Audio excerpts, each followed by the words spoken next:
Hi everyone, this is Robbie Adamson, and I've been asked to do some videos for you. And so I thought it would be kind of fun to go back to my uh, college roots and cover a very exciting opening called the Benko Gambit. And so we're going to do an intro on this, and this will be the first of many videos that I'm going to do. But I thought my very first video I'd start with something that I've really enjoyed playing over the years. So we're going to start with the Benko. And the Benko basically starts not quite with this move, but if white plays this, and only if white plays this move, do you play b5. So this is known as the Benko Gambit. And one of the main points behind the Benko Gambit is to undermine the center by basically trying to make this take on c4 and make the d5 square weak, because white can't really put a pawn on e4 because there's a knight there. Okay, so what the Benko Gambit is basically white is saying, or black's saying, I'm going to go ahead and gambit the pawn. Okay, and now I've undermined the pawn here. That's one thing you have to keep in mind. It's not just the play that you subsequently get, which we're going to get to in a second, but one of the main reasons you play the Benko is to loosen control of the d5 square. Okay, so what black usually responds is with a6, and that's the gambit. Okay, and so in the accepted lines, the only real accepted line that exists here is to take here. Okay, now if you just take a quick material count, white is up 2 pawns, but of course this one's going to fall. And what black gets is he gets play on the A and B file, and as I just said, he undermines the control of the d5 square. So that'll be, the d5 square is not something you can go after right away in a lot of lines, but it is something that is a long-term thing. And so you need to keep in mind both of those things. So most common move for black is g6 here. Bishop takes a6 is probably an error. It's been known to be an error for a long time, just because if they take here, white has this idea of playing b3 right away. And what's nice about this is that this bishop in the Benko can become very, very powerful. So if white can basically, or if black can basically hit the diagonal, white wants to counteract it and blunt the importance of that thing being on the bishop being on the diagonal. So that's why that's a mistake, not really covered in a lot of books, but I thought just give you that little nugget. So what generally is played is knight to c3, okay, and then black plays g6. And now in this position, there are a couple of lines that white can try. One of them is to play e4, okay, which looks shocking at first because after takes, white loses his castling privileges. But what white ends up doing is he does what we call castling by hand. He ends up playing g3 and king g2. So that's one idea. Some other lines I've had before in some games before, I played Grandmaster Yuri Shulman, and he came up with this line of h3, bishop g7, and then knight e2.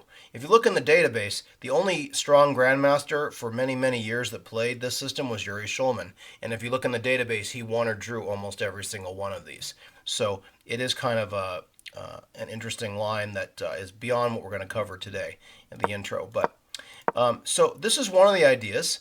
And then the other way that white can play this position is he can play g3 right away and just fianchetto his bishop. I find that at the lower level, this is the most common move you're going to face. The e4 move, you really have to know your stuff in order to play. So we're going to go ahead and take a look at this line. d6, bishop g2. Now, incidentally, just in the event that white decides to play e4, this actually does transpose to that line, albeit just a different move order. So anyway, so after d6, bishop g2, nbd7, knight f3, bishop g7, and then for a long time the best move considered here was castles. Okay, and now this has sort of fallen out of favor. I think there's a lot of reasons for it. If black just castles, he's not really trying to punish the move, but this move knight b6 is very, very strong here. And if you remember at the very beginning of the video, we talked about how this pawn on d5 can be weak. Well, do you see now that we have two pieces on it? okay? Which again is not enough to win it because there's a knight and a queen here, okay? But black does have, in some variations, he can sometimes move the bishop back to b7 to go after it, and then sometimes the queen can shove over here and then also hit this square. So a lot of people, when I've gotten this in tournament games, and frankly a million games back on ICC and even today, when they play the move rook e1, I know that they don't know what they're doing.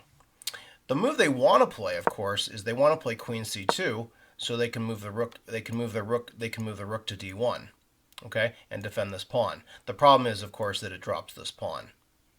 Okay, so queen c2 is not possible in this variation. So why was white going to play rook e1? Well, he's doing it, of course, to get the bishop, or to get the rook off of this diagonal here, so he can play e4.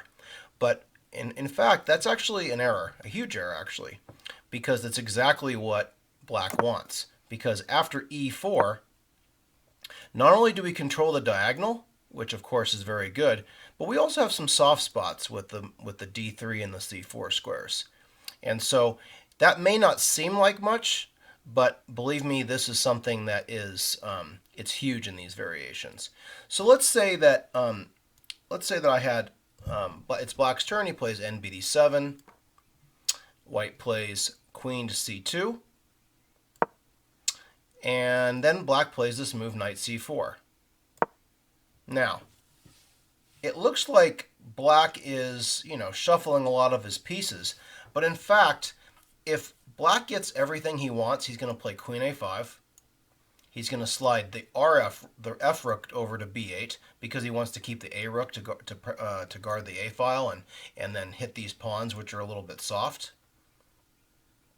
And it's also, there's another idea though. The other idea is to swing the knight over here, which you would think, well, why are we moving all our knights all around? It's because of this square here. If we can stick a knight into here, that's better than having the knight on c4. So I had a million games on the internet in this line. b3 is an absolute loser. I'll stop for a second to see if you can find it, or if you want to pause the video.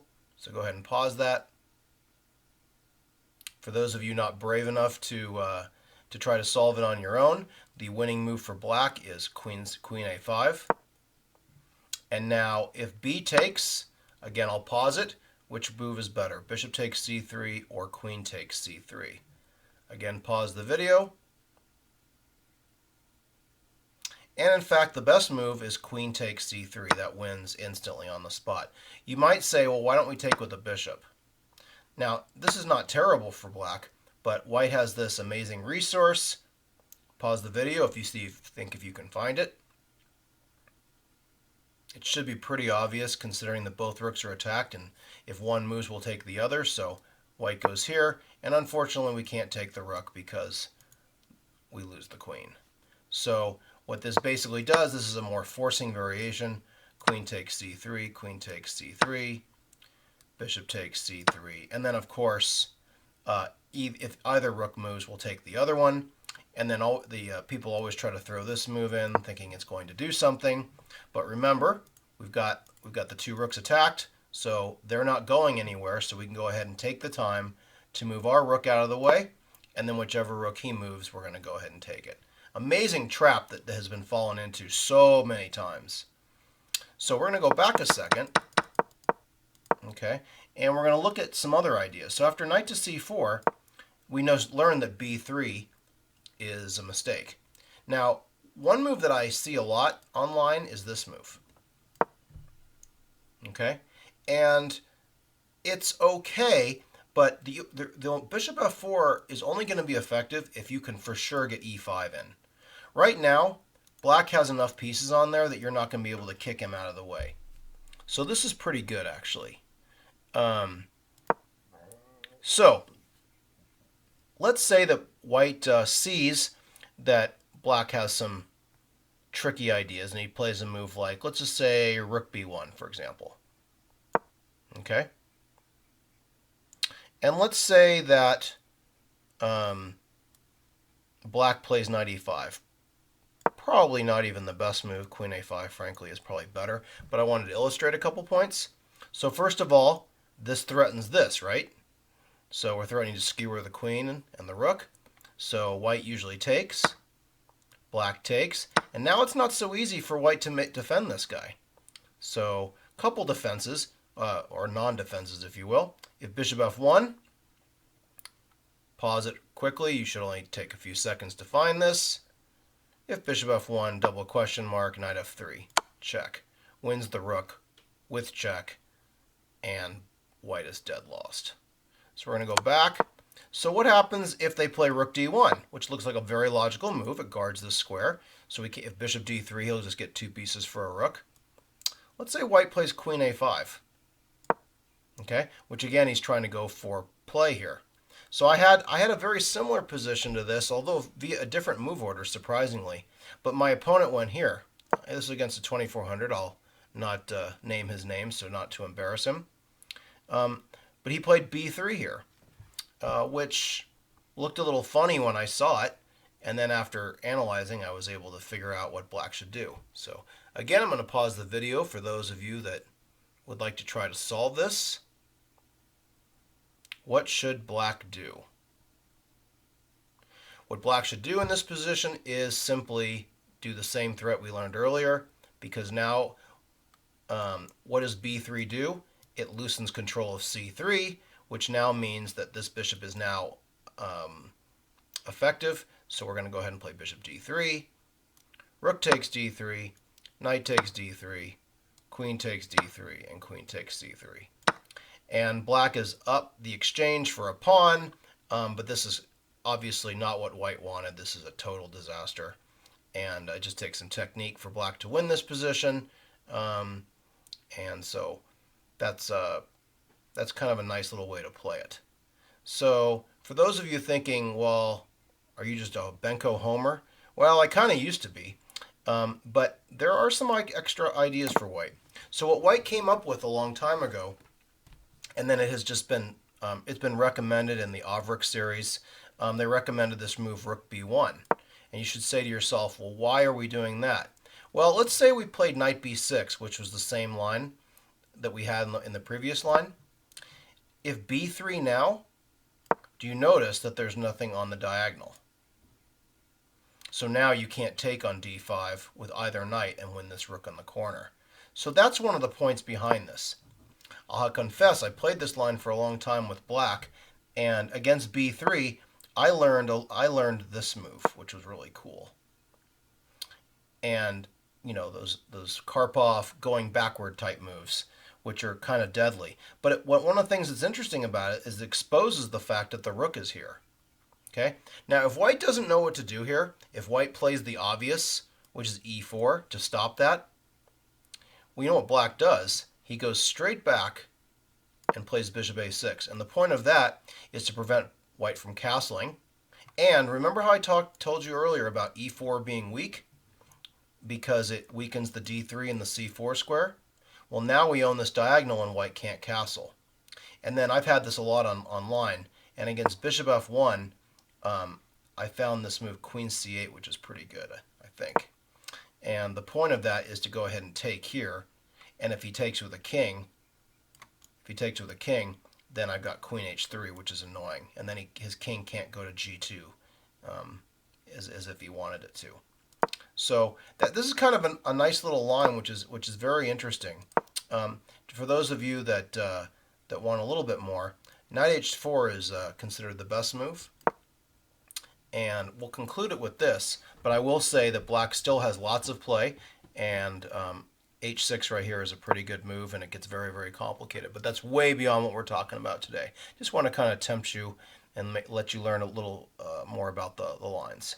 So we're going to go back.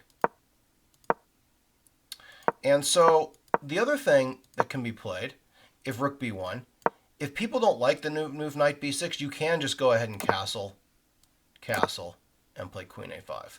This is much more standard of a line. The idea is to play rf to b8.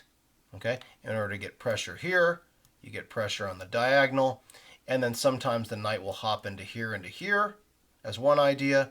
Another idea that we learned was that we could cover as knight g4 with the idea of knight to e5, and then you're eyeing this c4 square. Or if white stupidly plays e4, like we learned, not hanging the rook, of course, but you know what I mean. the idea is that then the d3 square is then weak. So I thought this would be helpful to have a little bit of an intro as to what the Benko Gambit is all about. So that's it for today. This is Robbie Adamson signing off. Thank you.